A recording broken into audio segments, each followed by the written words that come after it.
जय गोपीजनवल्लभ गिरिवरधारी यशोदानन्दना व्रज जनरञ्जना यशोदानन्दना व्रज जनरञ्जना यमुना डबल करना काल समझ तीरवनचारी यमुना तीरवनचारी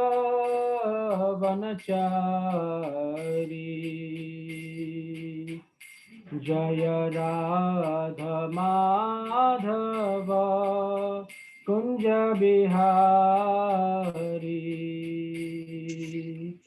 जय गोपीजन वल्लभ गिरिवरधारी यशोदानंदन व्रज जनरंजना यशोदानंदन व्रज जनरंजना यशोदानंदन व्रज जनरंजना जमुना तीरवनचारी यमुना तीरवनचारी जय राधा माधव कुंज बिहारी जय राधा माधव कुंज बिहारी जय गोपीजन वल्लभ गिरिवरधारी यशोदानंदन व्रज जनरंजना यशोदानंदन व्रज जनरंजना यमुना तीरवनचारी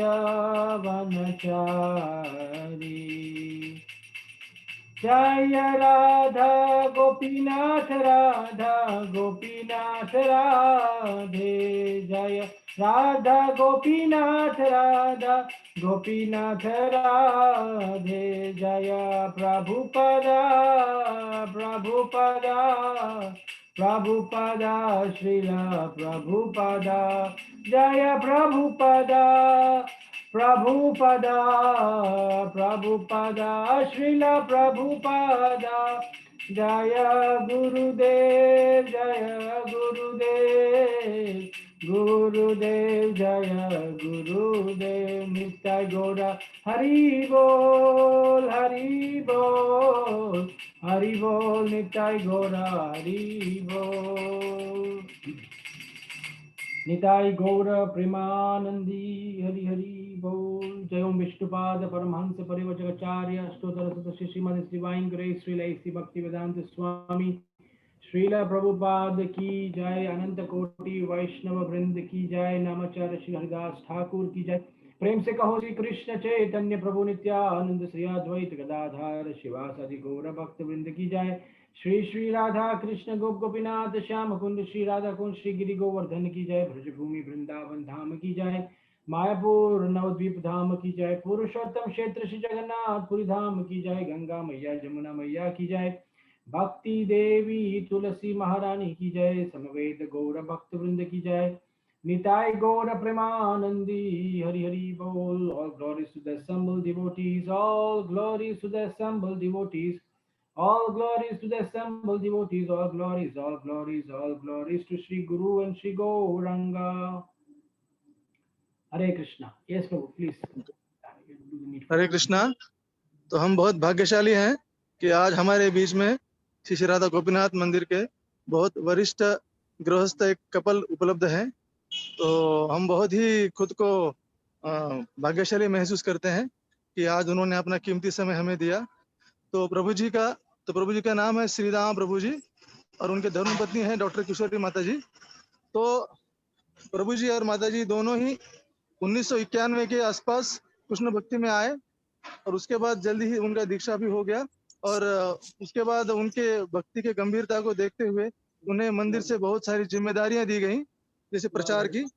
तो प्रभु जी बहुत पूरे विश्व में काफी जगह जाते हैं, जैसे रशिया में जाते हैं, यूक्रेन जाते हैं, यूरोप में जाते हैं तो बहुत जगह पर प्रभु जी प्रचार करते हैं और प्रभु जी के काउंसिलीज राधा गोपीनाथ मंदिर में ही नहीं, इन बाहर विदेशों में भी प्रभु जी के काउंसिलीज हैं। तो और प्रभु जी के जो काउंसिली है वो भी अभी बहुत बड़े बड़े काउंसलर बन चुके हैं। और प्रभु जी बाय प्रोफेशन खुद एक प्रोफेशनल कंसल्टेंट है और वो ई कॉमर्स और हेल्थ केयर बिजनेस के ऊपर बहुत सारा अच्छा काम करते हैं। और किशोरी माता जी जो हैं वो खुद एक डॉक्टर हैं और वो एक सर्टिफाइड एक्यूपंक्चरिस्ट है, भक्ति वेदांत हॉस्पिटल के एक वन ऑफ द काफी सीनियर डॉक्टर्स है वो। और प्रभु जी और माता जी दोनों भी even by material means also they are certified counsellors, वो काउंसलर है। तो हम बहुत आभारी हैं प्रभु जी के और माता जी के, उन्होंने अपना कीमती समय निकालकर लातेर इस्कॉन के लिए दिया। तो हम सभी भक्तों का अनुरोध करते हैं कि हमारे पारंपरिक ढंग से प्रभु जी और माता जी का इस्कॉन लातूर के इस ऑनलाइन सेशन में स्वागत करें। हरि बोल। हरि बोल, हरि बोल, हरि बोल, हरि बोल, हरि बोल। प्रभु जी, आप is it possible to make me the co-host? आप बता सकते हो मुझे को-होस्ट, सो दैट कभी-कभी क्या है कि बीच में कुछ होता है ना, तो आप इजी होता है कंट्रोल करना। अगर बना सकते हो तो पॉसिबल है तो। Prabhuji, the thing is, what we are using is a free version, so there is no option of making you a co-host. So what we can do is the host can allow you for recording, that he can do. But otherwise, No, recording. if somebody No, I don't know for recording, but I'm just saying somebody, I can mute somebody. Okay, okay, no problem. Fine. the host will take care of that, Prabhuji. Don't worry. Okay. Thank you, Prabhuji. Om Namo Bhagavate Vasudevaya. Om Namo Bhagavate Vasudevaya. Om Namo Bhagavate Vasudevaya. Narayanam Namaskrityam Naram Chaiva Narottamam Devim Saraswatim Vyasam Tato Jaya Mudirahe. नष्टप्रायेषु भद्रेषु नित्यं भागवत सेवया भगवती उत्तमा श्लोके भक्तिर्भवति नैष्ठिकी। कृष्णाय वासुदेवाय देवकी नंदनाय च नंदगोपकुमाराय गोविंदाय नमो नमः।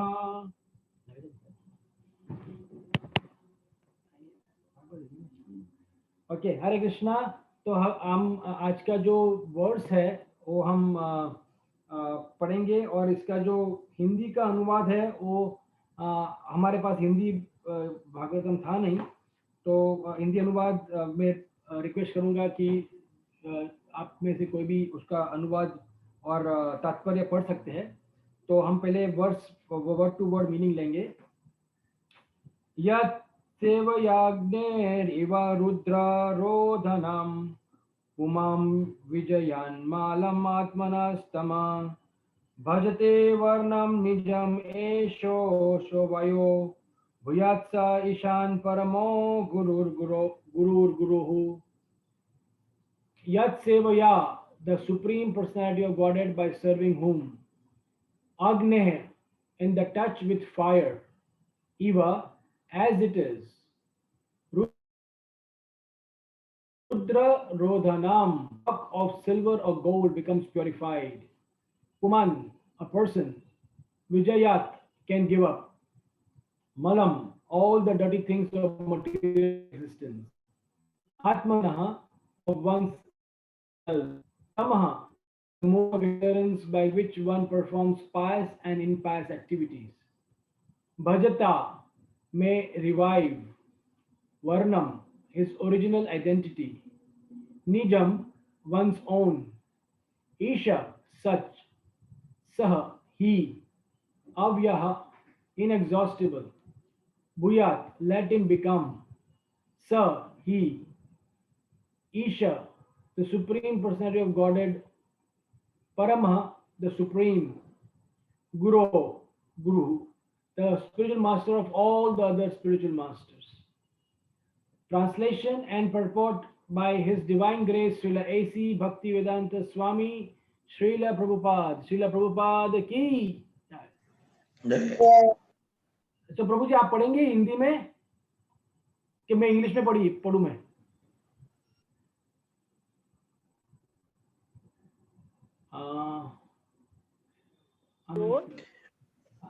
मराठीमध्ये पण वाचेल का किंवा हिंदी नसेल तर? हो मराठी आहे भाऊ, वाचू का मी मराठी? मराठीत वाचा. मराठी भाषा यस प्रभू.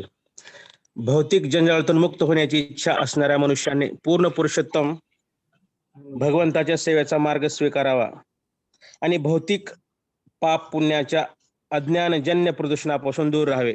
त्यायोगे तो अग्नीत तापून शुद्ध केलेल्या सोन्या चांदीप्रमाणे आपले मूळ स्वरूप प्राप्त करून शुद्ध होतो. असे ते अविनाशी भगवंत इतर सर्व आध्यात्मिक गुरुचेही मूळ आध्यात्मिक गुरु असल्यामुळे माझेही आध्यात्मिक गुरु होत. तात्पर्य श्री प्रभुपाद. मनुष्य जीवन तपश्चर्या करून आपले अस्तित्व शुद्ध करण्यासाठी आहे. तपो दिव्यम पुत्रका येन सत्वम शुद्धेत. प्राकृतिक गुणांच्या संसर्ग दोषामुळे जीवाला जन्म मृत्यूच्या चक्रात अविरतपणे भ्रमण करीत राहावे लागते. कारणम गुणसंगस्य सदसदयोनी जन्मसु. म्हणून या संसर्गापासून शुद्ध होणे हाच केवळ मनुष्य जीवनाचा हेतू आहे. अशा शुद्धीकरणामुळे मनुष्याला आपला दिव्य देह पूर्ववत प्राप्त होतो आणि मग त्याला पुन्हा जन्म मृत्यूच्या चक्रात एरझारा घालण्याची आवश्यकता राहत नाही. भगवंताची भक्तिमय सेवा करणे हा शुद्धीकरणाचा उपाय आहे. कर्म, ज्ञान आणि योग असे आत्मसाक्षात्काराचे अनेक मार्ग असूनही त्यापैकी एकही मार्ग भक्तिमय सेवेच्या समान नाही. सोने आणि चांदी अग्नीत तापविल्यावर सर्व मूळ टाकून देते, परंतु केवळ धुतल्यावर ते शुद्ध होत नाही. त्याचप्रमाणे जीवात्म्याला भक्तिमय सेवेनेच आपल्या मूळ स्वरूपाची प्राप्ती होऊ शकते. यत सेवया. कर्म, ज्ञान अथवा योगाने नव्हे, तार्किक ज्ञानाचा विकास अथवा हठयोगाचा अभ्यास यासाठी निरुपयोगीच आहे. या श्लोकातील वर्णम शब्दाचा अर्थ आपल्या मूळ स्वरूपाचे तेज असा आहे. सुवर्ण अथवा रौप्याचे मूळ स्वरूप तेजस्वी असते. त्याचप्रमाणे सच्चिदानंद विग्रह भगवंताचा अंश असलेल्या जीवात्म्याचा मूळ वर्ण म्हणजे आनंदाचे तेज आहे. आनंदमय अभ्यासात प्रत्येक जीवाला आनंदमय होण्याचा जन्मसिद्ध अधिकार आहे, कारण प्रत्येक जीव सच्चिदानंद विग्रह श्रीकृष्णाचा अंश आहे. प्राकृतिक गुणांच्या मुळाचे दूषित होऊन जीवाने क्लेश का भोगावेत? उलट त्याने आपले शुद्धीकरण करून घेऊन मूळ स्वरूप प्राप्त केले पाहिजे. हे केवळ भक्तिमय सेवेनेच शक्य होत असल्यामुळे त्याने पूर्ण पुरुषोत्तम भगवंताच्या आज्ञांचे पालन केले पाहिजे. भगवंताने या श्लोकात गुरु अर्थात इतर सर्व आध्यात्मिक गुरुचे आध्यात्मिक गुरु असे संबोधले आहे. प्रत्यक्ष भगवंताची भेट घेण्याचे भाग्य आपल्याला लाभले नसले तरी त्यांचे प्रतिनिधी त्यांच्या समानच असतात, कारण असे प्रतिनिधी भगवंताच्या संदेशा व्यतिरिक्त इतर काहीही सांगत नाहीत.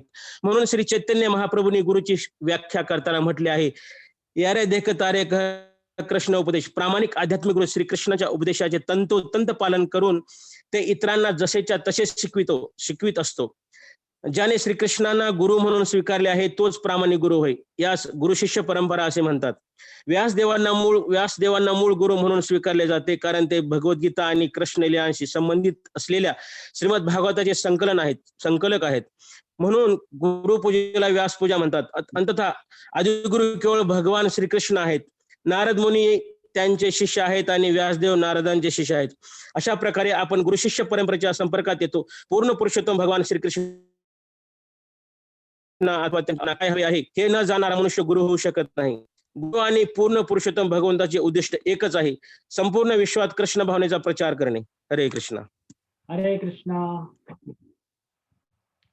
ओम ज्ञानतिमिरन्धस्य ज्ञानाञ्जनशलाकया चक्षुरुन्मीलितं येन तस्मै श्री गुरुवे नमः. नमः ओम विष्णुपदाय कृष्णप्रेष्ठभूतले श्रीमते भक्तिवेदांत स्वामी इति नामिने. नमस्ते सरस्वती देवे गौरवाणी प्रचारिणे निर्विशेष शून्यवादी पाश्चात्य देशतारिणे. वाञ्छाकल्पतरुभ्यश्च कृपा सिन्धुभ्य एव च पतितानां पावनेभ्यो वैष्णवेभ्यो नमो नमः. नमो महावदन्याय कृष्ण प्रेम प्रदायते कृष्णाय कृष्ण चैतन्य नामिने गौरद्विषे नमः. हे कृष्णा करुणा सिंधु दीनबंधु जगतपते गोपेश गोपिका कांत राधा कांत नमोस्तुते.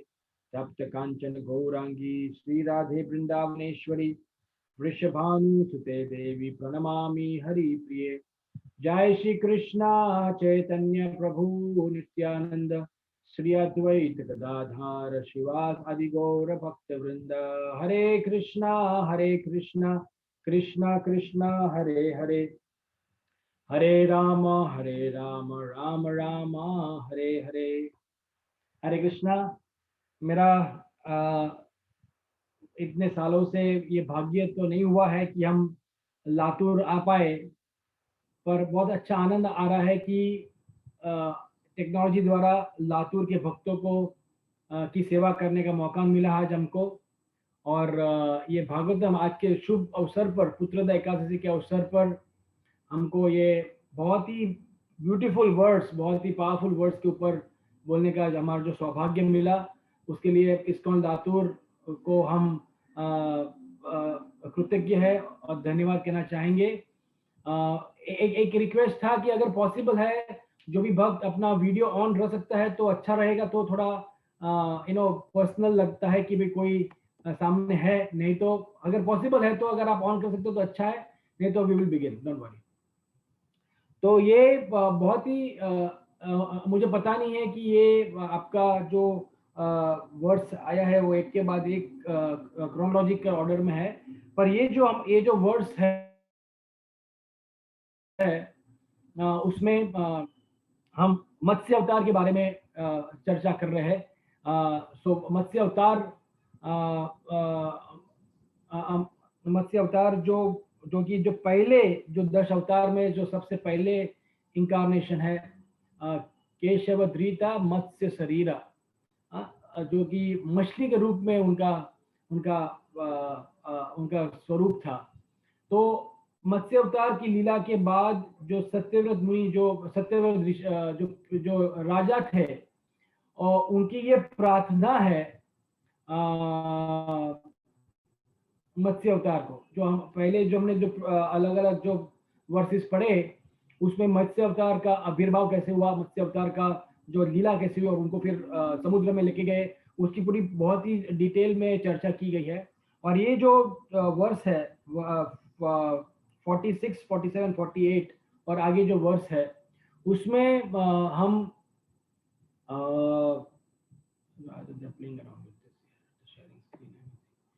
उसमें हम ये देख रहे हैं। तो ये एक्चुअली शेयरिंग स्क्रीन बंद कर दीजिए प्रभु जी, ये कौन शेयरिंग कर रहा है? सो ये जो मत्स्य अवतार में जो बता रहे हैं कि अगर किसको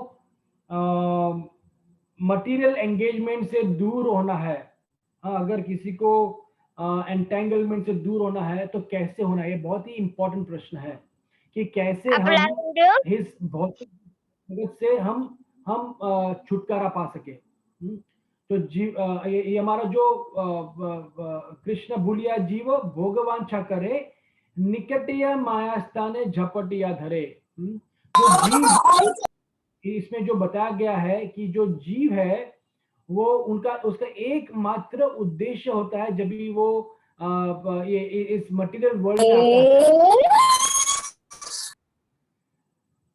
हाँ, तो जो मटेरियल जो होस्ट है ना प्रभु जी, आपको ये थोड़ा ध्यान रखना पड़ेगा प्रभु कि ये जो बीच में आवाज आ रहा है ना, उसको आपको बंद करना पड़ेगा। जो डिवोटीज जो है, पार्थ प्रिय प्रभू हरी बोल, आहात ना तुम्ही? आहे मी जस्ट स्टार्ट। हा प्रभूजी बघा ना थोडस, बंद करेपर्यंत आवाज येतो फक्त। पार्थ प्रिय प्रभू काळजी घ्या प्लीज थोडं। हो प्रभू जी, ते स्टार्ट केल्यावर बंद करेपर्यंत जो टायमिंग आहे तोपर्यंतच आवाज येतोय तो। सर आपके ध्यान रखिए, बस उतना ही रिक्वेस्ट, बस ठीक है, कोई बात नहीं। तो ये जो हमारा जो एकमात्र जो जब हम भौतिक जगत में आते हैं तो कृष्ण भूलिया जीव भोगवांछा करे। हमारे एक ही इच्छा होती है कि भोग की इच्छा करना, भोग की वांछा करना, कि कैसे हमको भोग करे और भोग से हमको आनंद प्राप्त हो। इसमें लिखा है ना, आनंदमयोभ्यासात्। हमारा जो आत्मा का जो स्वभाव है वो आनंद प्राप्त करने का स्वभाव है, वो नेचुरल है। क्योंकि जो बताते हैं कि भाई भगवान जो है वो आनंद प्राप्त करने के पूरा विभू स्वरूप है, और हम आनंद प्राप्त करने के छोटे स्वरूप है। तो हमको जो भगवान का जो इच्छा है वो हमको हमारे में है, और वो वो बहुत ही छोटी मात्रा में, हम जो कैपेसिटी भी छोटी है और इच्छा भी छोटी है, भगवान की कंप्लीट कैपेसिटी है। तो ये जो हम जो है ना, वो हम आनंद प्राप्त करने के लिए नहीं बने हैं, हम आनंद देने के लिए बने हैं। एक चीज हमको बहुत इंपॉर्टेंट समझना है कि हम अगर जो चीज के लिए बने नहीं है, अगर वो चीज हम करना चाहे तो हम नहीं कर पाएंगे। मछली जो पानी में रहती है, तो वो 24 घंटा पानी में रहेगी तो भी कुछ होगा नहीं, क्योंकि वो उसका शरीर जो है वो पानी में रहने के लिए बना हुआ है। इसी तरह अगर जो वाघ है या सिंह है, उसका शरीर मांस खाने के लिए बना हुआ है। तो अगर वो मांस खाते हैं तो उसके लिए बना हुआ है उनका शरीर। तो अगर हम मांसाहार खाना खाए, हमारा शरीर मांस खाने के लिए नहीं बना है। उसी तरह हम जो कहना चाहेंगे कि जो चीज के लिए हम बने नहीं है, अगर वो चीज हम करते रहेंगे तो उससे हमको आनंद प्राप्त नहीं होगा। जहां हम जितना भी प्रयत्न करें उसको, हम सालों साल प्रयत्न करें, अगर वो जो चीज के लिए हम बने नहीं है, वो चीज से हम आनंद प्राप्त नहीं कर सकते। तो ये पहले सत्यव्रत ऋषि हमको क्लियर, सत्यव्रत जो राजा है, इसमें हम उसकी प्रार्थना में हमको ये बताते हैं कि अगर हमको आनंद प्राप्त करना है, तो अगर मैं आपको पूछूंगा कि यहाँ जो 47 लोग हैं, वहां कितने लोगों को आनंद प्राप्त करना है, तो मुझे पता है कि आप सब लोग हाथ ऊपर करेंगे, हाँ मुझे आनंद प्राप्त करना है। ऐसा कोई भी व्यक्ति नहीं है जो कि कहेगा कि मुझे दुख प्राप्त करना है, मुझे दुखी होना है, ऐसा कोई भी व्यक्ति नहीं है। हा? तो आनंद प्राप्त करने का जो आनंद जो लाइफ का, वो तो है ही, पर द मेन डिस्कशन है भागवतम में कि ये आनंद कैसे प्राप्त करना। आनंद प्राप्त करने की कोई प्रॉब्लम नहीं है, पर ये आनंद कैसे प्राप्त करना और कैसे ये आनंद कंटिन्यू रहे, सदा के लिए रहे। हम कहते हैं ना सदानंद, सदानंद मीन्स जो आनंद सदा रहे उसको बोलते हैं सदानंद। और निरानंद मीन्स जो आनंद खत्म हो जाए, थोड़ा आनंद आया और फिर खत्म हो गया।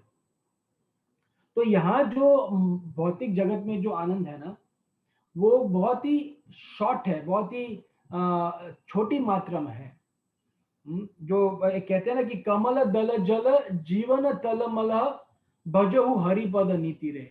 यहाँ जो आनंद का जो उसकी जो मात्रा है, या आनंद की जो लाइफ है, वो बहुत छोटी है। और इसे हमारे जो कृष्णदास कविराज, गोविंद कविराज, जो जिन्होंने भजन लिखा है भजहु रे मन श्री नंद नंदन, उसमें जो ये लिखते हैं कि कमल दल जल जीवन तलमल, जो कमल के दल पे जो जल का जो बूंद गिरती है, उसका जो ड्यूरेशन है, उसका जो टाइम जो वहां रहता है, वो बहुत ही सीमित रहता है, बहुत ही छोटी मात्रा में, बहुत ही 1-2 सेकंड के लिए रहता है और फिर वो फिसल जाता है, क्योंकि उसके जो फूल के जो पंखुड़ी है और जो लीव्स है, वो बॉडी स्लिपरी होते हैं, तो वो निकल जाता है उसका। उसी तरह कहते हैं कि जो यहाँ जो मटेरियल वर्ल्ड में जो आनंद प्राप्त करने का जो है, वो बहुत ही सीमित है। कमल दल जल जीवन तलमल, इसलिए कहते हैं भजहु हरिपद नीति रे। तो मैं आपको एक चीज जो मैंने देखी थी बहुत साल पहले, ये जो टीवी में जो आता है ना नेशनल ज्योग्राफी, हम एक जगह गए थे और नेशनल ज्योग्राफी का चैनल चल रहा था। नेशनल ज्योग्राफी का चैनल में क्या दिखाते हैं कि अलग अलग जो जंगल के प्राणी हैं, उनकी लाइफ कैसी होती है और वो कैसे जीते हैं। तो कई बार क्या है कि टीवी में अगर कुछ देखना ही पड़े हमको, टीवी में हमें गया था तो टीवी चल रहा था, तो मैं उनको जो व्यक्ति के घर पे गया था उनको कह नहीं पाया कि भाई आप टीवी बंद करो, अच्छा नहीं लगता है। तो मैंने कहा कि अगर आपको टीवी चालू ही रखना है तो आप ये नेशनल ज्योग्राफी चैनल चालू करिए, क्योंकि वो प्राणियों को देखने का ज्यादा डिस्टर्ब नहीं होता है। कई बार मनुष्य का जो व्यवहार देख के बहुत ज्यादा डिस्टर्बेंस होता है कि नहीं। तो उसमें बोला कि आप नेशनल ज्योग्राफी चालू करो। तो नेशनल ज्योग्राफी चल रहा था, तो मैं वहां बैठा था, तो एक बहुत ही अद्भुत दृश्य देखने को मिला वहां, वो आपके साथ मैं शेयर करूंगा। तो नेशनल ज्योग्राफी चैनल में दिखा रहे थे कि एक जो मेंढक है, मेंढक वो बैठा था जंगल में, और वो जो कैमरा था वो मेंढक से दूर होके फिर बाजू में था एक, वहां एक मक्खी थी, वो मक्खी वहां उड़ रही थी। तो मेंढक और मक्खी को देख रहा था कि कब मैं उसे कैप्चर करूं और मैं उसे खा जाऊं। इच्छा थी मेंढक की कि भाई ये मक्खी जो मैं उसको प्राप्त करने से मुझे आनंद आएगा। तो मेंढक बैठा था और देख रहा था वो मक्खी को, और फिर वो कैमरा मक्खी से दूर होके हुए बाजू में गए और उन्होंने दिखाया कि भाई बाजू में से ही एक सांप आ रहा है। तो यहाँ सांप आ रहा था, मेंढक बैठा था और मक्खी थी। तो मेंढक मक्खी को खाने का इच्छा कर रहा था, और वो जो सांप था वो धीरे से मेंढक को खाने की चेष्टा कर रहा था। सोचिए क्या मजेदार सीन था। सांप मेंढक को खाने की चेष्टा कर रहा था, मेंढक मक्खी को खाने की चेष्टा कर रहा था। तो धीरे से वो सांप आया और सांप ने तुरंत ही वो मेंढक को पकड़ लिया। वो बहुत पावरफुल होता है सांप, पता नहीं चलता है कब आते हैं वो, और मेंढक को पकड़ लिया। और धीरे वो मेंढक को यूसअप कर रहे थे, वो खा रहे थे उसको। तो पहले उनका मेजॉरिटी शरीर बाहर था, फिर आधा शरीर अंदर हो गया, आधा शरीर बाहर था, और मेंढक अंदर धीरे मेंढक मरने ही वाला था। मैटर ऑफ टाइम कि वो मरने वाला था, वो सांप के जबड़े में आ गया था तो वो मरने ही वाला था। उसी वक्त वो कैमरा शिफ्ट हुआ। बहुत अद्भुत दृश्य था ये, आप समझिए ये दृश्य को। मेंढक सांप के जबड़े में फंसा हुआ है, उसका आधा शरीर सांप ने गल लिया है, और तभी वो मक्खी उड़ी, नजदीक थी, मेंढक के मुंह के नजदीक थी। मेंढक ने वो जीभ बाहर निकाली और वो मक्खी को खाने की चेष्टा कर रहा था। सांप के मुंह में था वो। बहुत ही जल्दी वो उसका भक्षण और वो पूरा खत्म करने वाला था सांप उसको। पर तभी भी उसकी जो इच्छा, उसकी जो सुख प्राप्त करने की जो चेष्टा थी, सुख प्राप्त करने की जो इच्छा थी, वो नहीं गई थी। तभी भी वो मरने वाला, तभी भी मरते वो मक्खी को प्राप्त करने की इच्छा कर रहा था। जब हमने ये देखा, मैं बोला वाह, भगवान की इच्छा थी कि हमने ये कुछ देखे और इसे कुछ सीखे। तो ये हमको समझा कि भाई जो कृष्णा भूलिया जीव भोग वांछा करे, जो भोग वांछा, जो भोग प्राप्त करने की जो इच्छा है, वो मरते दम तक जाती नहीं है। हमको आनंद प्राप्त करने की जो इच्छा है वो मरते दम तक जाती नहीं है, वो रहेगी। ये जो दृष्टांत आपको बताया मैंने, इससे हमको क्लियरली पता चलता है कि भाई जो मेंढक था उसको एंड तक भी उसको मक्खी का प्राप्त करना था, और वो उसको आनंद प्राप्त करना था। चलो मरते कहते हैं ना लास्ट सफर, जीसस क्राइस्ट अपने भक्तों के साथ जो लास्ट सफर किया, वो भी मेंढक को भी लास्ट सफर करना था, लास्ट अपना डिनर खाना था। तो ये दृष्टांत से हमको समझते हैं कि भाई अगर हमको आनंद प्राप्त करना है ना, तो ये जो क्षण भंगुर, जो टेम्पररी चीज से हम आनंद प्राप्त नहीं कर सकते। नाशतो विद्यते भावो न भावो विद्यते सतः उपयोर अभी दृष्टंतस्त्व अनयोस्तत्वदर्शी भी। गीता में कहते हैं कि जो चीज दैट विच इज रियल, जो चीज सही है वो कभी नाश नहीं होती, and that which is unreal, जो चीज सही नहीं है, जो चीज रियल नहीं है, वो बहुत टेम्पररी होती है। जो आनंद सही आनंद है, रियल आनंद है, एक्चुअल आनंद है, वो कभी नाश नहीं होता है। वो आनंद रहता है हमेशा। और जो आनंद होता है और फिर खत्म हो जाता है, वो आनंद था ही नहीं, वो टेम्पररी था। नाशतो विद्यते भावो न भावो विद्यते सतः। तो ये टेम्पररी आनंद को प्राप्त करने की अगर इच्छा रखेंगे तो हमको यह आनंद मिलेगा और फिर वापस निकल जाएगा, मिलेगा वापस चले जाएगा।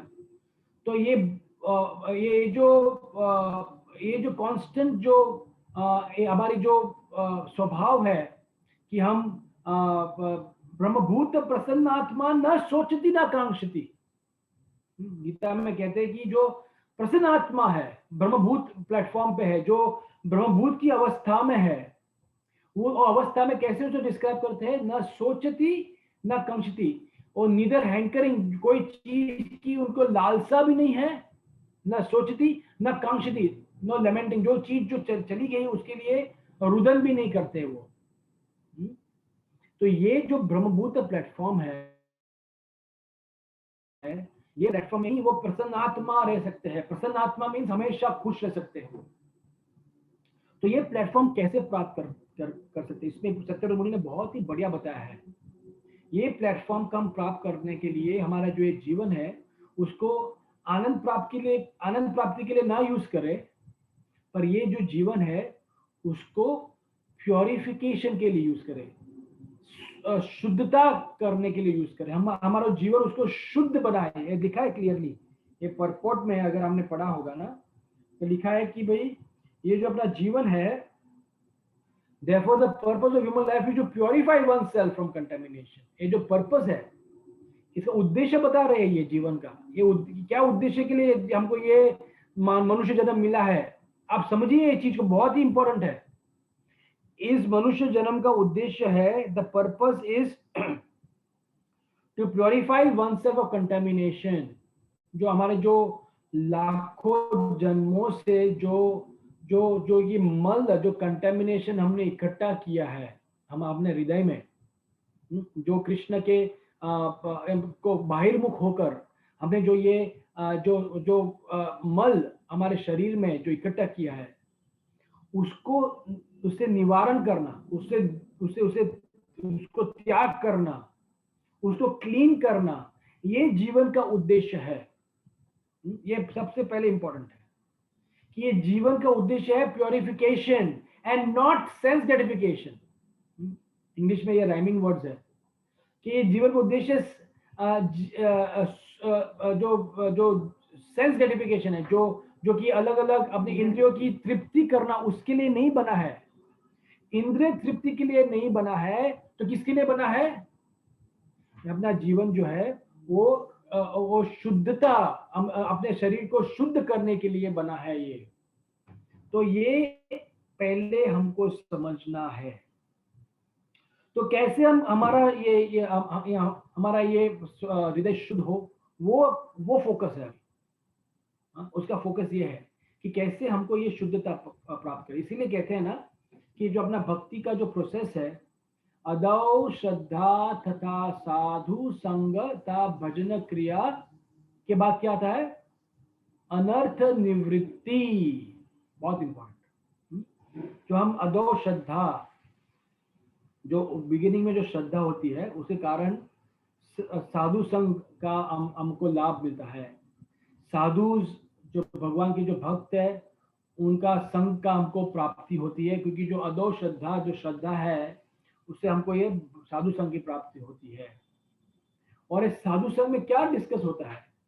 साधु संग में यही डिस्कस होता है कि हम कैसे हम भजन करें, कैसे हम हमारा जो एग्जिस्टेंस है, हमारा जो जीवन है, उसको शुद्ध बनाए भजन से। भजन का मतलब क्या है? भजन का मतलब ये नहीं कि हम करता लेके बैठे। भजन का मतलब है कि हम साधना भक्ति करें, और साधना भक्ति से हमारा जीवन धीरे धीरे शुद्ध होता है। उसे क्या कहते हैं? अनर्थ निवृत्ति।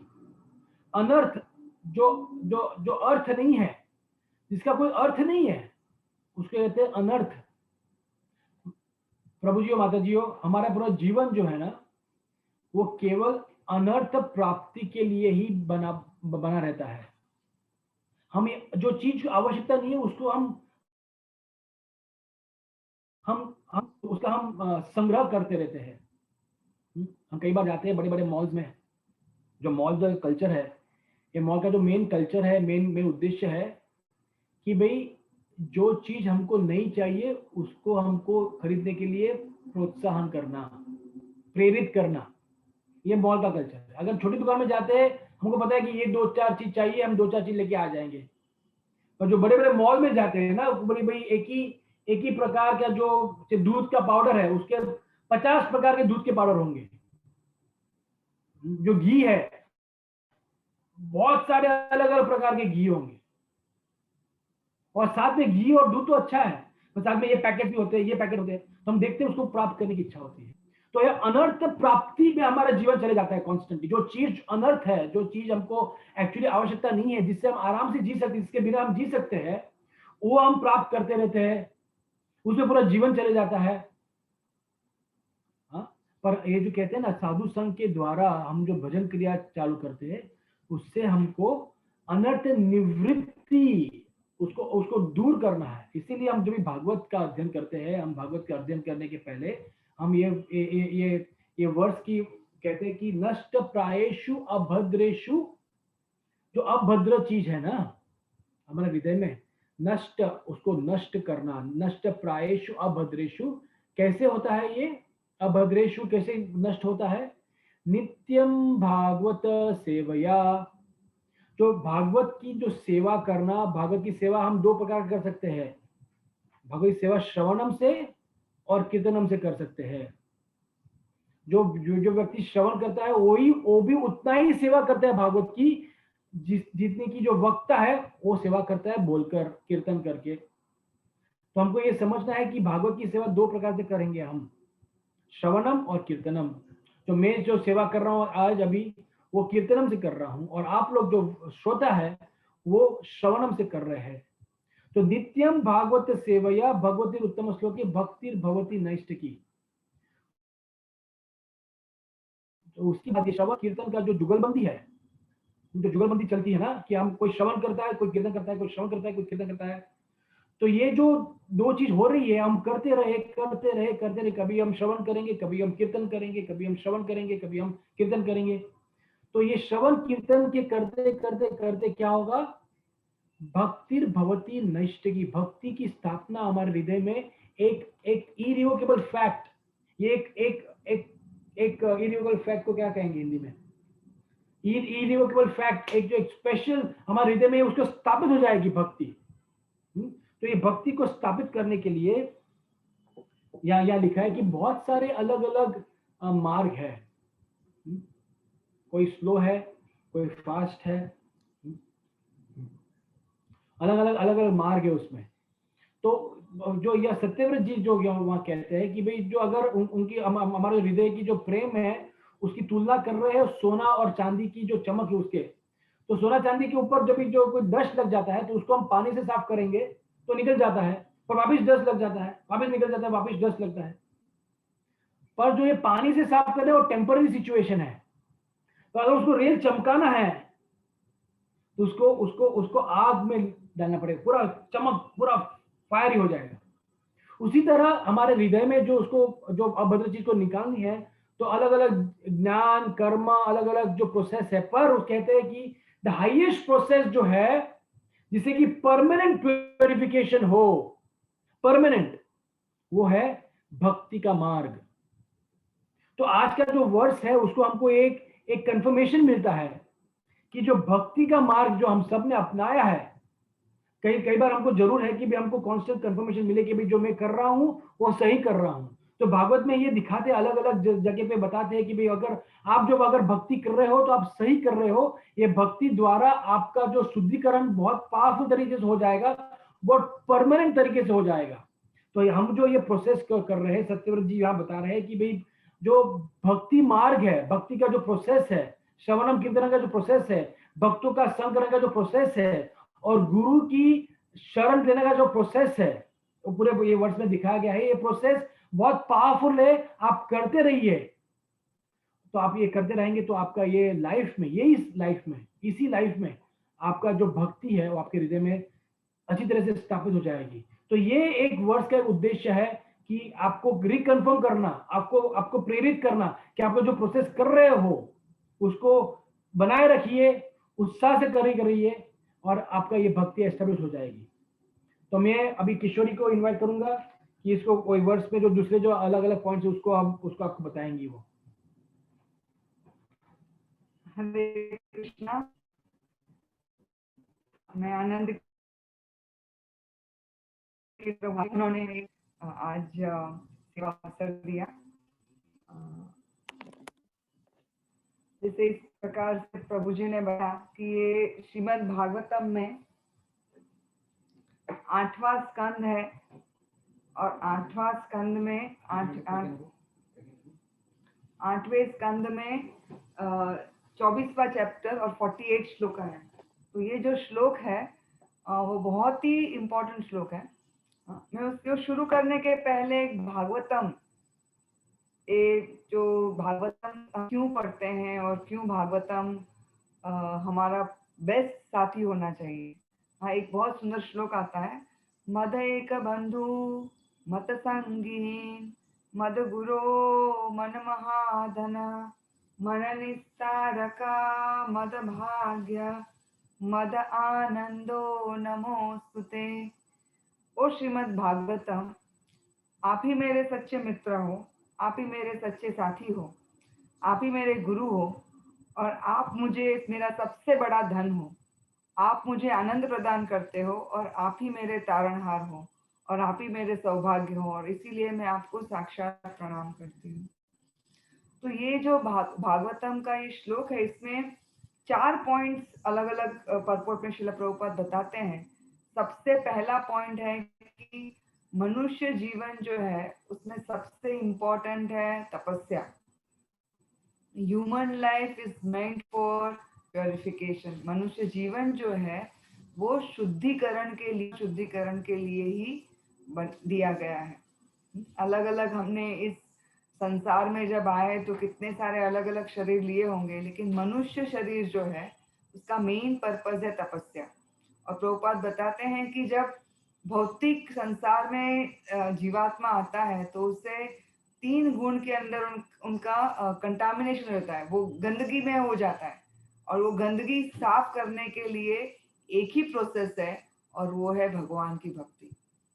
कृष्ण की भक्ति करने से ही व्यक्ति जो है, आत्मा जो है वो शुद्ध हो जाती है। ओम अपवित्र पवित्रो वा सर्वावस्था गतोपि वा यत् स्मरे पुंडरीकाक्ष स बाह्य अंतराभि शुचि। हाँ, चाहे आप पवित्र हैं या तो पवित्र हैं, लेकिन अगर आप भगवान पुंडरीकाक्ष को याद करते हैं तो अंदर से और बाहर से दोनों रूप से आपका शुद्धिकरण हो जाता है। तो ये हमें समझना बहुत जरूरी है कि मनुष्य जीवन जो है उसमें हमें शुद्धिकरण करना ही, और वो शुद्धिकरण होगा केवल भगवान कृष्ण का संग लेकर। भगवान कृष्ण के संग के बगैर डिवोशनल सर्विस, प्रभुपाद यहाँ पे लिखते हैं कि जब भगवान श्री कृष्ण की सर्विस होगी, सेवा होगी, तभी वो शुद्धिकरण होगा। तो इसके लिए मैंने 2 एग्जाम्पल भागवतम में से ही सोचे हैं कि जो 2 कथाएं मैं आपको बताऊंगी। और एक कथा है, जैसे इसी परपोर्ट में प्रभुपाद ने लिखा है कि गुरु परंपरा जो है वो बहुत ही इम्पोर्टेंट है, क्योंकि कृष्ण की भक्ति हमें करनी है। अगर शुद्धिकरण करना है तो प्रभुपाद लिखते हैं कि शुद्धिकरण एक ही रीत से हो सकता है कि जब हम कृष्ण को याद करें।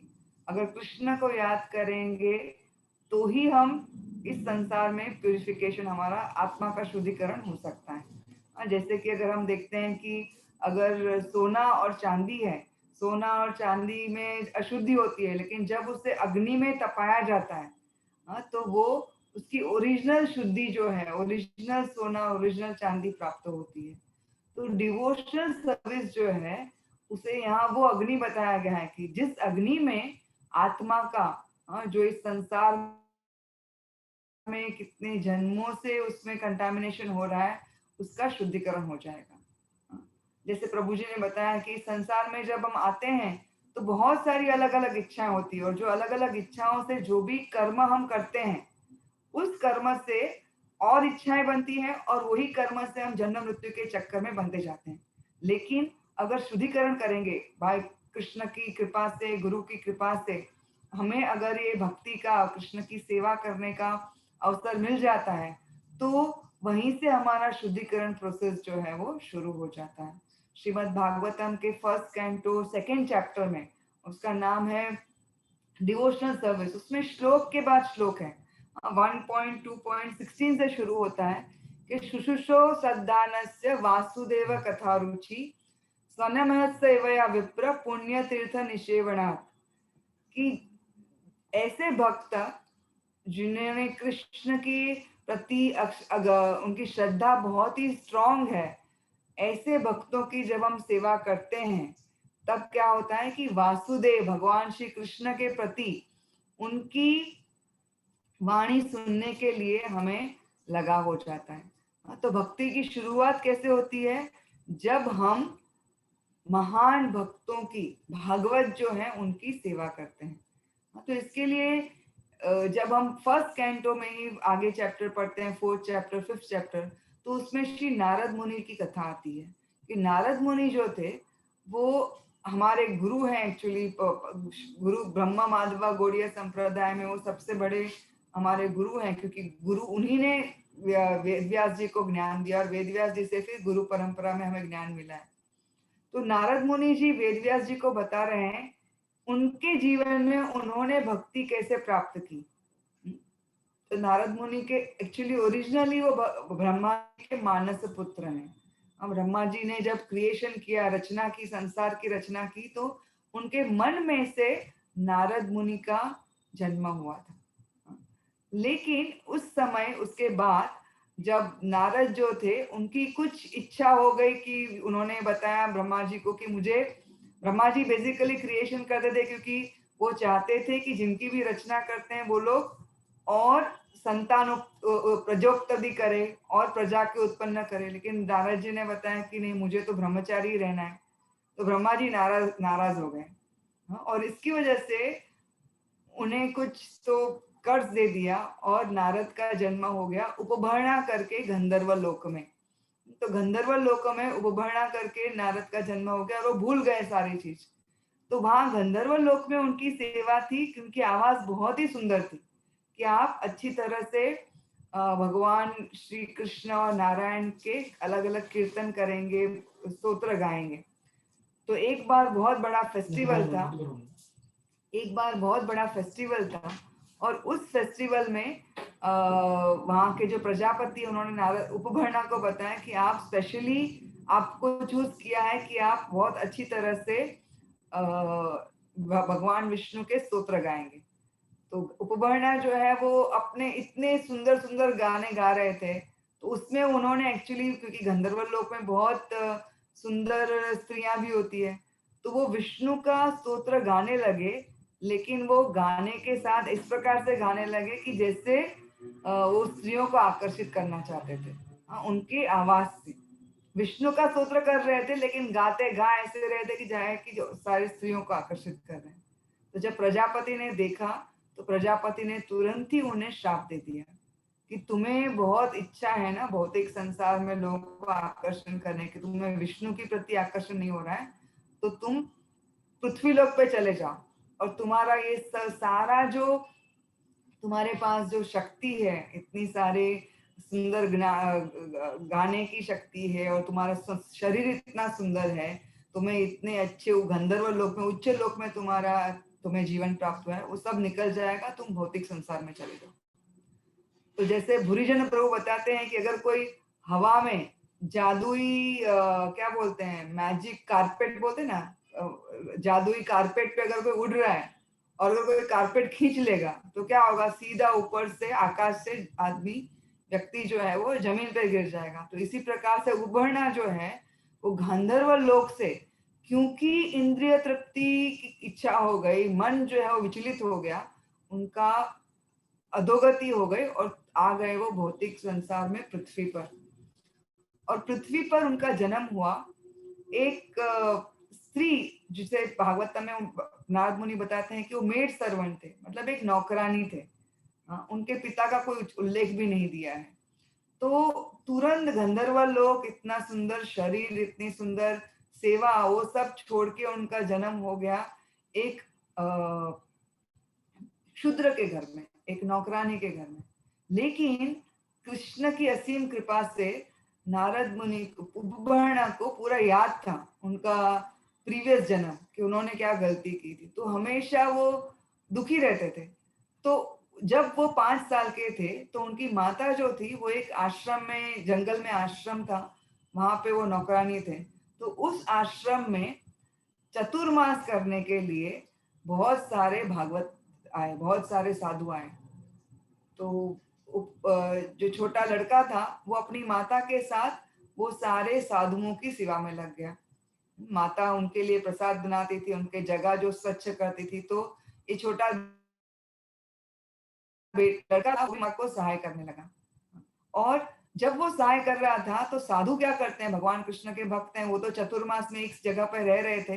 वो केवल कृष्ण के बारे में, कृष्ण की भक्ति के बारे में, भक्तों के बारे में अलग अलग कथाएं कर रहे थे, डिस्कशन कर रहे थे शास्त्र का। और जो ये छोटा बच्चा वहां बैठ के सुन रहा था और वो उनकी सेवा कर रहा था, क्योंकि उन्होंने उनकी सेवा की, मिनियल सेवा की, बहुत ही बोले कि साधारण सेवा की। ऐसा कुछ स्पेशल सेवा भी नहीं कि उनके लिए जगह साफ करते थे, उनको जूठी प्लेट उठाते थे, उनको पानी देते थे, उनको हाथ धोने के लिए पानी देते थे। तो धीरे धीरे उनके हृदय में जो है, क्योंकि उन्होंने भागवत की सेवा की, हृदय में वासुदेव के प्रति उनके मैसेज, उनका जो क्या बोले संदेश सुनने की इच्छा प्राप्त हो गई। एग्जैक्टली ये श्लोक में बताया, सुश्रो सद्दानस्य वासुदेव कथा रुचि। और जब ये सुनने की इच्छा शुरू हो गई, वो वहां बैठ के सुन रहे थे। तो उसके बाद उनके हृदय में एक और इच्छा आई कि क्यों ना मैं इनका महाप्रसाद खाऊं। तो उन्होंने अपनी माता को बताया कि मैं रोज इनकी जूठी प्लेट उठाता हूँ, तो क्या मैं उनकी जूठी प्लेट में से कुछ खा सकता हूँ क्या? तो माता ने पूछा, आप उनको ही पूछिए। तो उन्होंने साधुओं से पूछा, क्या मैं खा सकता हूँ? तो साधुओं ने बताया, ठीक है, आप ले लीजिए। तो उनके परमिशन से उन्होंने उनका महाप्रसाद खाया। जैसे ही महाप्रसाद खाया, उनके हृदय में इतना परिवर्तन हो गया। नारद मुनि खुद बता रहे हैं वेद व्यास जी को कि मेरे हृदय में डिवोशनल सर्विस, भक्ति जो है वो बहुत स्ट्रांगली स्थापित होने लगी। और धीरे धीरे सारी अज्ञानता जो है वो दूर होने लगी और मुझे भक्ति करने की और प्रेरणा होने लगी। और वो बैठ के सुनने लगे। जितना श्रवण हम करते गए उतना उनके हृदय में से सारे जो अज्ञान के आवरण हैं वो दूर होते गए, शुद्धिकरण होता गया। जैसे वो अग्नि में तप रहे हैं, जैसे सोना और चांदी अग्नि में तपता है तो किस प्रकार से वो निखर आता है, इसी प्रकार से यहाँ नारद जो छोटे लड़के के स्वरूप में थे, उनके हृदय में भी सारे जो अज्ञानता के आवरण, जो गोवर्णा के शरीर में उनको अज्ञानता इकट्ठा हो गई थी, वो सारे जो अज्ञान के आवरण है वो निकलने लगे। और उसके बाद उन्होंने 4 महीना बहुत अच्छी तरह से सेवा की। जब वो साधु जा रहे थे तो उन्होंने उनसे आशीर्वाद प्राप्त किया और साधुओं ने उन्हें बहुत अच्छा आशीर्वाद दिया कि आपको बहुत अच्छी तरह से बहुत जल्द ही कृष्ण की भक्ति और कृष्ण प्राप्त होंगे। फिर वो वहां पे, वो 5 साल की उम्र के थे, वहां पे आश्रम में रहते थे। थोड़े ही दिनों में उनकी माता जो है, उनका एक बार बहुत ही क्या बोले ना, कमौत हो गया कि एक सांप जो है, वो माता जंगल में गए थे तो जंगल में एक सांप ने उनको काट लिया, सर्पदंश से उनकी मृत्यु हो गई। जैसे ही माता की मृत्यु हो गई और छोटे बेटे को पता चला तो बहुत दुखी हो गए। लेकिन क्योंकि उनके हृदय में भगवत भक्ति स्थापित हो गई थी, जो जागृत हो गई थी, उससे उन्होंने तुरंत ही समझ लिया कि अगर मैं यहाँ जंगल में रहूंगा इस आश्रम में, तो आजू बाजू के गांव वाले लोग हैं, वो सोचेंगे, मुझ पे दया करेंगे कि अरे ये तो छोटा बच्चा है, अभी अनाथ हो गया, उसका कोई नहीं है। तो फिर वो लोग मुझे अलग अलग चीजों में बांध देंगे, तो मुझे यहाँ रहना ही नहीं है। मुझे इस मनुष्य जीवन में केवल भगवान श्री कृष्ण की शुद्ध भक्ति करनी है। तो शास्त्र में बताए हैं, भागवतम में नहीं है, ये अलग पुराण में है, कि उन्होंने अपनी माता को उसी जहाँ पे छोटी सी उनकी झोपड़ी थी, उस घर में ही उन्होंने अग्निदाह दे दिया और वो झोपड़ी भी जला दी। इससे क्या हो गया कि बाकी के लोगों को लगा कि छोटा बच्चा भी उसमें मर गया, क्योंकि वो नहीं चाहते थे कि कोई उनको सहानुभूति दिखाए, और कि वो समझ रहे थे कि सहानुभूति दिखाएंगे तो मैं वापस इस संसार के भौतिक चक्कर में, कर्म और जन्म मृत्यु के चक्कर में फंस जाऊंगा। वो तुरंत ही वहां से निकल गए। और जैसे उन्होंने भागवत साधुओं से सुना था कि मुझे जंगल में जाना है, वो चलने लगे। शहर, गांव, जंगल, नदी, सब करते करते वो बद्रीनाथ बद्रिकाश्रम की ओर ऊपर जा रहे थे, नॉर्थ की ओर जा रहे थे, और वहां पे एक सुंदर जंगल में उन्होंने एक वट वृक्ष था, उसके नीचे बैठ गए। और जिस प्रकार से वो साधुओं से सुना था कि किस प्रकार से हृदय में ही भगवान श्री हरि परमात्मा के स्वरूप में हैं, तो उन पे उन्होंने ध्यान करना शुरू कर दिया। वो एक जगह पे बैठ के एक वृक्ष वट वृक्ष के नीचे आंखें बंद कर दी, पद्मासन में बैठ गए और हृदय में परमात्मा के रूप में वो स्मरण करने लगे और स्पेशल मंत्र जो है वो बोलने लगे। और बहुत ही बड़ा चमत्कार हो गया, तुरंत ही उनके हृदय में जो परमात्मा थे वो उनके सामने आ गए। और उन्होंने वो देख रहे थे परमात्मा को, और पूरा स्वरूप, सुंदर स्वरूप उन्होंने देखा। और जैसे ही वो स्वरूप देखा, उनके आंखों में से अश्रु की धारा बहने लगी। उन्हें एक्सटेसी सिम्टम्स आ गए। लेकिन थोड़ी क्षण में वो परमात्मा वहां से चले गए, अंतर्धीन हो गए, दिख नहीं रहे थे। तो वो तुरंत, छोटे बच्चे थे ना, तो आंखें खोल दी उन्होंने, और वो देख रहे हैं कि कहाँ पर गए परमात्मा। वो खड़े होके इधर उधर देखने लगे कि शायद जंगल में कहीं चले गए क्या, लेकिन उन्हें परमात्मा नहीं दिख रहे थे। फिर वो बैठ गए वापस आंख बंद कर। उनको लगा मैं ऐसे ही वापस बैठ जाऊंगा, ऐसे ही मेडिटेशन करूंगा तो भगवान मुझे वापस दिखेंगे। वो कोशिश कर रहे थे, लेकिन उन्हें परमात्मा वापस नहीं दिख रहे थे। और उस समय उन्हें केवल एक आवाज आई। क्या आवाज आई? कि मैंने आपको ये दर्शन इसीलिए दिए हैं कि इससे आपको, आपकी मेरे प्रति जो लगाव है, आकर्षण है, वो और बढ़ जाए। लेकिन इससे ज्यादा आप इस जीवन में मुझे नहीं देख पाओगे। क्यों? क्योंकि आपकी भक्ति जो है, डिवोशनल सर्विस जो है, वो अभी तक पूर्ण नहीं हुई है। आपको आपकी भक्ति पूर्ण करनी पड़ेगी। मैंने केवल आपको दिखाया क्योंकि आपको आकर्षण करने के लिए, आपको आकर्षित करने के लिए कि हाँ, ये जो क्रिया आप कर रहे हैं भक्ति की, वो परफेक्ट है। हाँ, ये करेंगे तो आप मुझे प्राप्त करेंगे ही। और इस प्रकार से नारद मुनि को छोटे बच्चे के स्वरूप में उन्होंने पूरा जीवन तब से शुरू किया, और उन्होंने पूरे समय केवल यही किया कि वो अच्छी तरह से हरिनाम करे, और पूरा जीवन जो है उन्हें तपस्या के स्वरूप में स्वीकार किया। और सुबह से रात तक उन्होंने भक्ति की। और जब वो कर रहे थे वो, तो एक्चुअली भगवान श्री हरि ने उनको बताया था कि मेरी भक्ति करने से आपका ये मनुष्य जीवन जो है वो शुद्ध हो जाएगा, और इस जीवन के अंत में आप मुझे प्राप्त करेंगे। तो देखिए, ये जो बार बार भागवतम जो है वो अमल पुराण है। चैतन्य महाप्रभु जो है वो रोज गदाधर पंडित के साथ श्रीमद् भागवतम में से श्रवण करते थे। क्यों? क्योंकि भागवतम में भक्ति जो है उसके बारे में बार बार अलग अलग उदाहरण के स्वरूप में बताया गया है। क्योंकि ये शास्त्र ऐसा है कि जिसने एक बार भक्ति की प्रोसेस शुरू कर दी, अगर वो पढ़ने लगेंगे तो उनकी जो डिटर्मिनेशन है कि नहीं, मुझे भक्ति करनी है, मुझे इस संसार में, इस जीवन में जो भी हो रहा है, लेकिन मुझे केवल भक्ति करनी है, वो बार बार स्थापित करने के लिए भागवतम की रचना की गई है। तो नारद मुनि ने फिर बहुत अच्छी तरह से पूरा जीवन उन्होंने वो भक्ति की, और उसके बाद जीवन के अंत में जिस समय मृत्यु की घड़ी आई, तो तुरंत ही उन्हें वो शरीर छोड़ के उन्हें उनका इटर्नल स्वरूप, नारद मुनि का स्वरूप जिसका कभी नाश नहीं होता, वो हमेशा ट्रांसेंडेंटल, अलौकिक रूप में, बोले ना, दिव्य स्पेसमैन है, ट्रांसेंडेंटल स्पेसमैन, जो आकाश में घूमने वाले व्यक्ति है, ट्रांसेंडेंटल स्पेसमैन है, और वो शरीर उन्हें प्राप्त हो गया। तो यहाँ पर भगवान श्री हरि जो मत्स्य अवतार के रूप में है, वो सत्यवत राजा को भी यही शिक्षा दे रहे हैं, कि किस प्रकार से जब हम डिवोशनल सर्विस करते हैं, जब भक्ति करते हैं, तो सारा जो कंटामिनेशन है हमारे हृदय में, जो भी अनर्थ आए हैं, वो अनर्थ साफ हो जाते हैं। और जैसे भक्ति की प्रोसेस करते हैं किसके गाइडेंस के अंडर, गुरु के गाइडेंस के अंडर। हाँ, तो इसके लिए दो चीज बहुत जरूरी है। एक तो महान भक्तों की सेवा करना, क्योंकि वो सेवा करने से ही हृदय में वासुदेव की कथा सुनने के लिए रुचि आएगी।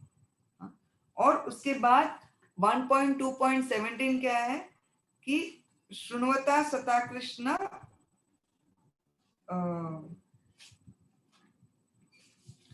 श्रृण्वता सकथा कृष्ण पुण्य श्रवण कीर्तनम हृदयंतस्थ अभद्राणि विधुनोति सुहृत्सताम। कि भगवान श्री हरि जो हमारे हृदय में परमात्मा के स्वरूप में है, वो सारी इच्छाएं जो है हमारे हृदय से, जो भगवान के भक्ति के दूर होने के, भक्ति से मतलब जो कंटामिनेशन, भक्ति से अलग होकर कंटामिनेशन होने के, वो सारे अभद्र को नाश कर देते हैं। तो श्रवणम जो प्रोसेस है वो बहुत पावरफुल है। उसके बाद का नेक्स्ट श्लोक है नष्ट प्रायेषु भद्रेषु नित्यम भागवत सेवाया। तो इसीलिए भगवान भक्ति जो है वो एक अग्नि के समान है। और जैसे ही हम एक अग्नि का, और हमें अग्नि कैसे प्राप्त होती है, केवल भगवान श्री हरि की भक्तों की कृपा से, या तो उनकी सेवा करने से, उनका संग प्राप्त करके। दूसरी कथा 6 कैंडो भागवतम में आती है अजामिल की। अजामिल इतने अच्छे ब्राह्मण थे, लेकिन उन्होंने बचपन में थोड़ी भक्ति की थी, लेकिन उसके बाद एक बार उन्होंने एक वेश्या को एक शूद्र के साथ देख लिया आलिंगन करते हुए। तो उससे उनके मन में इतनी वो वेश्या भाग गई कि वो फिर सब छोड़ के, वो विवाहित थे फिर भी वो वेश्या को घर पे लेके आए। वेश्या के पैसा देने के लिए सब पैसा खत्म हो गया, तो वो लुटेरे बन गए, खून करने लगे, सबके चोरी करने लगे, और धीरे धीरे वेश्या के साथ उनका पूरा अधोगति हो गई। तो ये दोनों में हम देखते हैं कि जब जीव जो है वो अगर कुछ मटेरियल वर्ल्ड के, भौतिक संसार के संग में आता है, इंद्र तृप्ति करता है, तो उसमें अनर्थ बढ़ जाते हैं। और तो अजामिल जो भक्ति कर रहे थे, लेकिन एक्चुअली जब उन्हें इंद्र एक सिर्फ देख लिया तो उससे उनकी अधोगति हो गई। और अधोगति कैसे हुई कि पूरा जीवन बदली हो गया। और उसके बाद में अंत में जब उन्होंने इतने सारे बेटे किए, इतने सारे बच्चे हो गए वेश्या से, 88 साल की वय में उनको एक लड़का हो गया, उसका नाम भगवान की कृपा से उन्होंने नारायण रख दिया। और जब नारायण को मृत्यु के समय जब उन्होंने यमदूत को देखा, तो वो अपने बेटे नारायण को बुला रहे थे, लेकिन जैसे ही नारायण बेटे को बुलाया, वहां पे विष्णुदूत आ गए। तो अजामिल की आत्मा जो है ना, वो एक्चुअली शरीर से आत्मा निकल रही थी, और उस एक बाजू यमदूत उसे बांध रहे थे, एक बाजू उनको विष्णुदूत बांध रहे थे। तो दोनों को वो देख सके और वो उनका डिस्कशन सुन रहे हैं। विष्णुदूत बोलते हैं कि इनके सारे पाप खत्म हो गए, यमदूत बोलते हैं तुमको पता नहीं इसने कितना पाप किया है, उनको हम नरक लेके जाएंगे। लेकिन विष्णुदूत बोलते हैं कि मृत्यु के समय उन्होंने नारायण की स्मृति की है और उसके लिए उनके सारे पाप नाश हो गए। तो अजामिल आत्मा जो है वो सुन रही है सब। और विष्णुदेव बोलते अभी आप उनको नहीं लेके जा सकते। तो बोले कि आप, हमें ये पता नहीं, इसलिए आप आपके मास्टर को पूछिए, यमराज को पूछिए। यमदूत चले जाते हैं, और उसके बाद अजामिल को समझ जाता है कि मैंने बहुत बड़ी गलती की है। तो तुरंत ही उन्हें जो बाकी का जीवन मिलता है, उस जीवन में वो हरिद्वार जाते हैं, एक मंदिर में रहते हैं, और गंगा के तट पे सुबह से शाम केवल हरिनाम करते हैं, क्योंकि उन्हें हरिनाम का महत्व समझ गया। और हरिनाम करने के अंत में थोड़े समय के बाद, वहां वापस थोड़े वर्षों के बाद विष्णुदूत आते हैं और उन्हें एक सुंदर विमान में उन्हें विष्णु लोक लेके जाते हैं। तो भागवतम की ये सारी कथाएं हम जब सुनते हैं, ये अजामिल की कथा है, नारद मुनि जी की कथा, और उसका फल भी मिलता है। अजामिल की कथा जब सुनते हैं ना, तो उसका फल है कि आप कभी नरक की प्राप्ति करेंगे नहीं, और आपकी भक्ति बहुत ही स्ट्रांग हो जाएगी। तो चैतन्य महाप्रभु जो कृष्ण साक्षात कलयुग में अवतार लेकर आए थे, वो भी रोज श्रीमद् भागवतम सुन रहे थे। क्यों? क्योंकि ये जो प्रोसेस है, जो भी हमारे हृदय में दुख देता है या तो कंटामिनेशन है, वो दूर हो जाता है। और ये इस श्लोक में गुरु के बारे में बताया जाता है कि गुरु की सेवा करने से, गुरु के इंस्ट्रक्शन फॉलो करने से हमारा ये जो मनुष्य जीवन है वो परिपूर्ण होता है। तो हमने देखा है कि श्रील प्रभुपाद ने उनके जीवन में भक्ति सिद्धांत सरस्वती ठाकुर जो उनको गुरु फर्स्ट टाइम मिले 1922 में, हाँ, तो उस समय शिला प्रभुपाद जो थे अभय चरण थे, उनको 1 साल का बेटा था, बहुत यंग थे, बिजनेसमैन थे, हाँ, जीवन में बहुत कुछ चीजें बाकी थी। तो भक्ति सिद्धांत सरस्वती ठाकुर ने उनको बता दिया कि आप पाश्चात्य देश में जाके प्रचार क्यों नहीं करते। तो अभय चरण सोचे कि अरे मैं तो इतना छोटा हूँ, अभी कैसे कर सकता हूँ। वो करना नहीं चाहते थे, लेकिन उन्होंने हृदय में एक इच्छा कर ली कि ये जो गुरु है ना भक्ति सिद्धांत सरस्वती ठाकुर, उनको मुझे अच्छी तरह से उनकी सेवा करनी है। हाँ? तो अपना गृहस्थ जीवन वो जैसे कर रहे थे, ऐसे बताते हैं प्रभुपाद ने अपने सारे गृहस्थ जीवन के जो भी धर्म थे बहुत अच्छी तरह से निभाया। अपने फैमिली की तरफ जो भी रिस्पॉन्सिबिलिटी, जिम्मेदारी थी, बहुत अच्छी तरह से निभाई। लेकिन हृदय में बहुत एक ही इच्छा रहती थी कि किस प्रकार से मेरे गुरु महाराज की इच्छा पूरी करूं। और इसके लिए 1955 में 1955 में उन्होंने अपने घर का त्याग किया और गए वो वृंदावन। वहां पे उन्होंने संन्यास लिया कि बार बार एक्चुअली उन्हें भक्ति सिद्धांत सरस्वती ठाकुर स्वप्न में आके बोल रहे थे कि घर छोड़ दो, संन्यास लो और पाश्चात्य देश में जाके प्रचार करो। तो प्रभुपाद एक जगह पे लिख रहे हैं कि मुझे बहुत डर लग रहा था, मेरे लिए इजी नहीं था। अभी 1955 में प्रभुपाद ऑलरेडी 60 साल के थे। तो बोले अभी इस उम्र में घर छोड़ के संन्यास लूं, अभी तो रिटायर होने का टाइम है, शांति से घर में बैठ के मैं भक्ति कर सकता हूँ। लेकिन भक्ति सिद्धांत सरस्वती ठाकुर उनको बोले थे आप घर छोड़ो, संन्यास लो और प्रचार करो। तो इजी डिसीजन नहीं था प्रभुपाद के लिए, लेकिन उन्होंने लिया क्योंकि केवल उनके गुरु महाराज की इच्छा थी।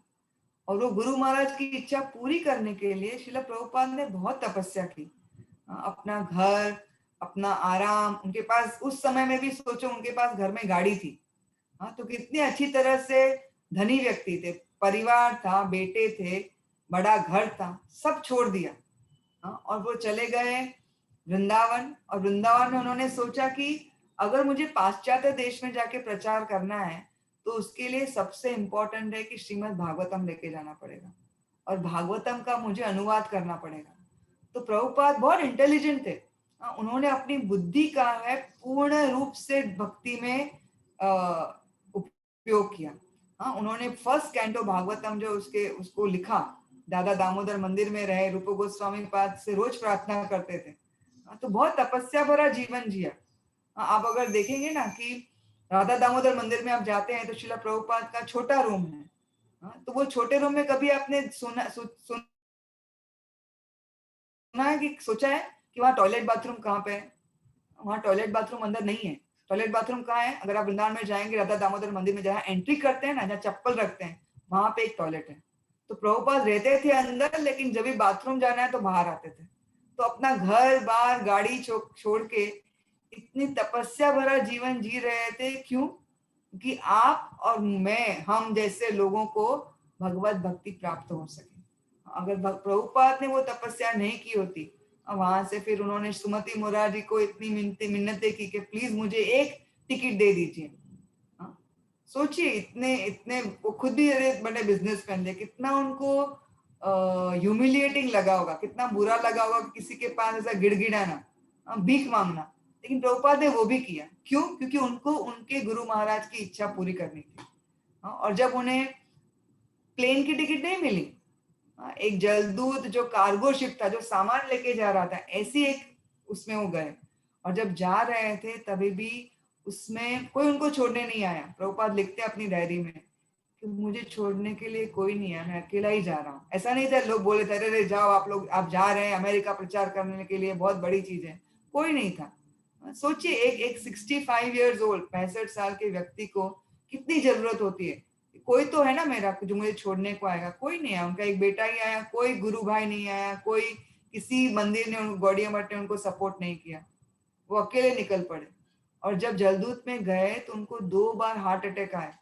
सोचो, उनको लग रहा होगा कि मैं तो चला जाऊंगा कहीं पे समुन्द्र में, वृंदावन में रहता है लेकिन शरीर त्याग कर दूंगा कहीं समुन्द्र में।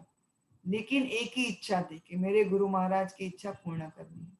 जब अमेरिका भी गए तो उनके लिए इजी नहीं था। जिसके घर में पहले रह रहे थे वही फ्रिज में नॉनवेज भी होता था। तो बहुत कुछ उन्होंने सहन किया। मतलब टिपिकल भारतीय थे, 65 साल के व्यक्ति थे, सन्यासी थे, लेकिन वहां पे जो फॉरेनर्स आते थे वो इतने डिफरेंट थे, कुछ इंटरेस्ट नहीं था। अब प्रभुपाद वहां से न्यूयॉर्क गए, 1 साल तक प्रभुपाद ने बहुत स्ट्रगल किया, बहुत तपस्या की। और प्रभुपाद लिखते हैं कई बार मैं जाता था और देखता था जलदूत वहां पे खड़ी है, तो मुझे लगता था कि मैं जलदूत में वापस चले जाऊं, लेकिन वापस क्या याद आता था, गुरु महाराज की इच्छा है। और शायद हम जैसे इतने पति जीवों का उद्धार करने के लिए ही श्रील प्रभुपाद ने इतनी सारी तपस्याएं की, और उनकी तपस्याओं का फल बाद में भगवान श्री कृष्ण ने उन्हें बहुत सारे भक्त देके किया। आज अगर प्रभुपाद ने वो सब तपस्या नहीं की होती तो आप और मैं अभी बैठ के भागवतम नहीं सुनते थे। तो इसीलिए हमें प्रभुपाद का तो बहुत ऋणी होना चाहिए, क्योंकि प्रभुपाद की कृपा के बगैर हम किसी को भक्ति मिलने का चांस भी नहीं था। तो इस श्लोक में प्रभुपाद लिख रहे हैं कि मनुष्य जीवन, 4 पॉइंट में बताऊंगी। मनुष्य जीवन जो है उसका केवल एक ही उद्देश्य है, तपस्या, जीवेर स्वरूपे कृष्ण नित्य, समझने के लिए कि हम इटर्नल भगवान श्री कृष्ण के सेवक हैं, नित्य सिद्ध कृष्ण प्रेम सद्द कबून श्रवणादि शुद्ध चित्ते कोरिले उदय। और हमारे सबके हृदय में कृष्ण प्रेम है, और वो कृष्ण प्रेम का उदय तभी होगा जब हम अच्छी तरह से भगवान श्री हरि के बारे में श्रवण करेंगे। तो मनुष्य जीवन का उद्देश्य है तपस्या, और वो तपस्या तभी हो सकती है जब हम भगवान की सेवा करते हैं। और डिवोशनल सर्विस का मतलब है हियरिंग एंड चैंटिंग। किसके गाइडेंस में? श्रवणम और कीर्तनम, गुरु के गाइडेंस में। और गुरु की सेवा करने से, या तो भगवत भक्तों की सेवा करने से ही ये भक्ति जो है वो हमारे हृदय में स्थापित हो जाएगी। हरे कृष्ण। आनंद कीर्ति प्रभु,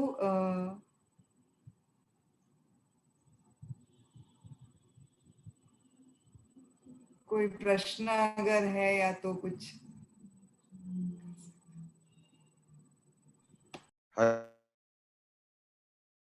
हरे कृष्णा माता जी।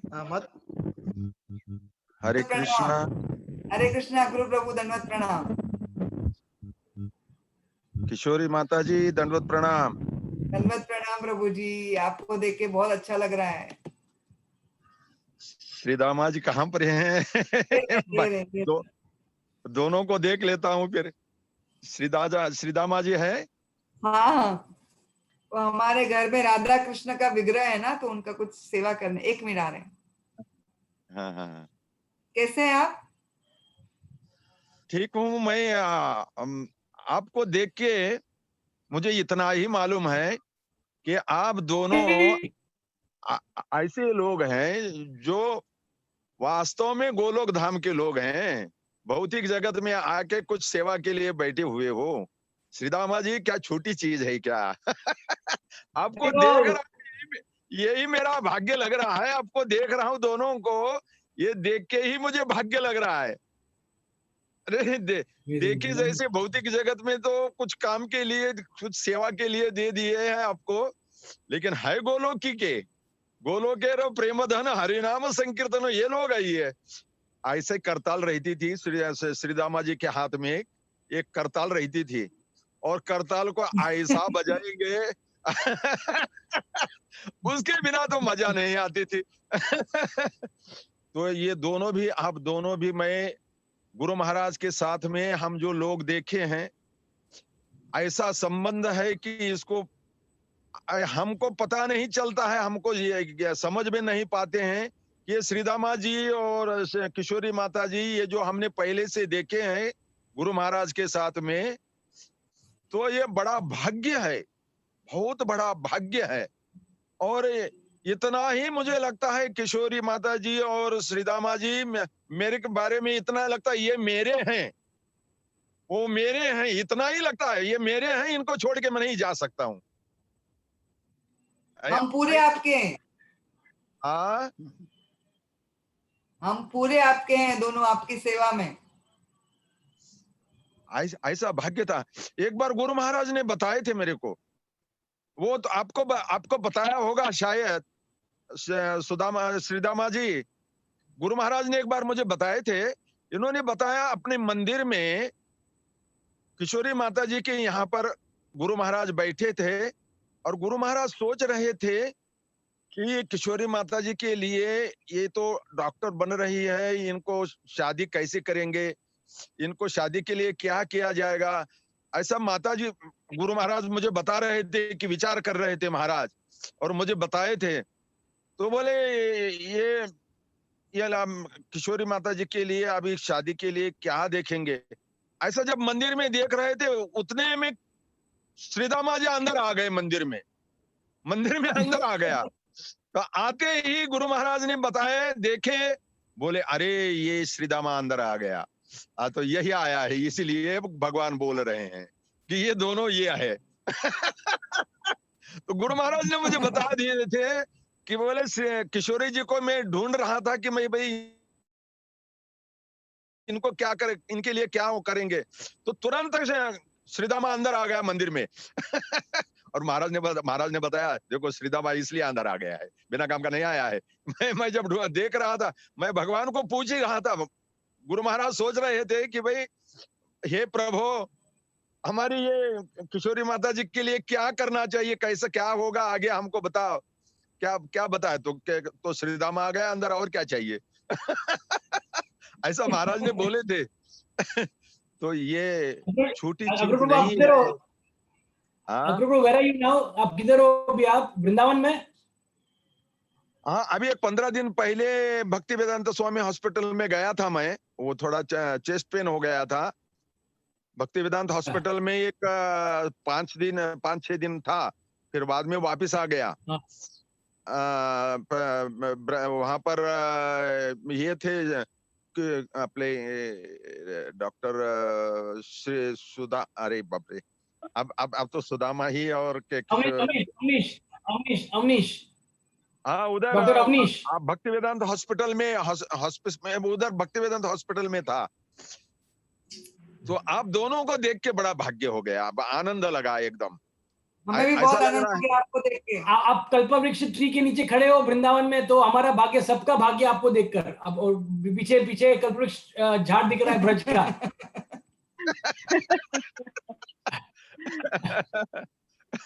तो ये ऐसा भाग्य हमारा किधर, कल्पवृक्ष झाड़ है और आप भी हो। बहुत बड़ा भाग्य प्राप्त हो गया।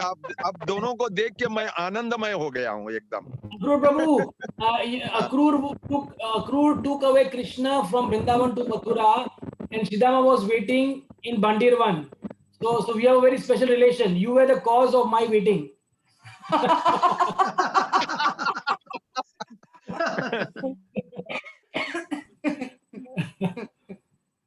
Thank you. बहुत धन्यवाद माता जी, प्रभु जी, धन्यवाद, बहुत धन्यवाद। Thank you very much, so kind of you. आपको देख पाया, आपको दोनों को देखा, बहुत आनंद आया। जय राधे। धन्यवाद माता जी। लातर भक्तों के लिए प्रे कीजिए, इनकी इसी तरह हम लोग भी गुरु महाराज की सेवा कर सके। हम एक ही प्रार्थना कर सकते हैं गोपीनाथ जी को कि हम सब गुरु महाराज और शिला प्रभुपाद के मिशन में सेवा कर सकें, दास के रूप में। आप दोनों मिलके लातूर का कल्याण कर दीजिए, उनको कृपा करा दीजिए। दोनों मिलके लातूर को, आप सब ऑलरेडी कर रहे हैं। ठीक है माता जी। Hare Krishna. Thank you very much. Hare Krishna. तो हम बहुत ही भाग्यशाली हैं कि आज विशेष हमारे अतिथि श्री राम प्रभु जी और किशोरी माता जी, उन्होंने बहुत अपना कीमती समय इसको लातूर के लिए दिया है। तो हम खुद को बहुत अनुग्रहित महसूस करते हैं और बहुत ही विशेष दिन है आज हमारे लिए। तो हम प्रभु जी और माता जी से अनुरोध करते हैं कि ऐसे ही भविष्य में हम पे कृपा बरसाते रहे और नियमित रूप से कम महीने में या 2 महीने में एक बार, जब भी हमको पॉसिबल हो तब क्लास देते रहे, तो हम बहुत खुद को भाग्यशाली समझेंगे। तो आइए हम सब भक्त मिलके आज के विशेष हमारे अतिथियों का विशेष स्वागत करेंगे हमारे हृदय से 3 बार जोर से हरि बोल बोलकर। हरि बोल।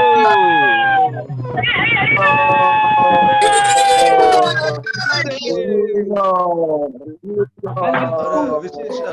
विशेष बात यह है कि किशोरी माता जी का हमारे फैमिली पर विशेष कृपा रहा है, क्योंकि प्रद्युम्न का ट्रीटमेंट के लिए मैं जाता था भक्ति वेदांत में, तो किशोरी माता जी ने बहुत हमको एनकरेज किया और बहुत साहस दिया प्रद्युम्न का सेवा करने के लिए, तो उसके लिए भी हम बहुत आभारी हैं। बहुत बहुत धन्यवाद माता जी, प्रभु जी, बहुत बहुत आभारी हम आपके। नेक्स्ट टाइम हम क्लास देंगे, एक कंडीशन है, कंडीशन बोलो, कंडीशन बोलो। हाँ बोलिए बोलिए प्रभु जी। नेक्स्ट टाइम क्लास देंगे तो आप सबका वीडियो ऑन रहेगा तो ही क्लास देंगे, क्योंकि हमको आपका लोग का दर्शन ही नहीं हो रहा है, आप लोग देख रहे हो हमको, हम आपको नहीं देख रहे हैं, तो हमारा कैसा होगा, हमारा प्योरिफिकेशन कैसा होगा? अगर हम भक्तों को नहीं देख पाएंगे, कहीं रेक्टेंगल देखेंगे तो हमारा प्योरिफिकेशन नहीं होता है ना। यस प्रभु जी, पक्का पक्का। मेरे को पता नहीं होता, तब तक मैं कुछ करूंगा नहीं। सबको देखने के लिए आपको लातूर आना पड़ेगा प्रभु जी। माता जी, प्रभु जी, आप दोनों को लातूर आना पड़ेगा, सबको देख पाएंगे फिर आप लोग। आएंगे श्रीदामा जी को लेक्चर के लिए 2 घंटे का टाइम दे दो, तब बोले।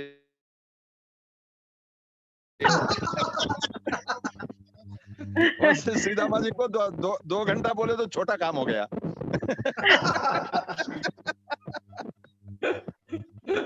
बहुत अच्छा लगा। So nice to see you. Old memories are coming fresh.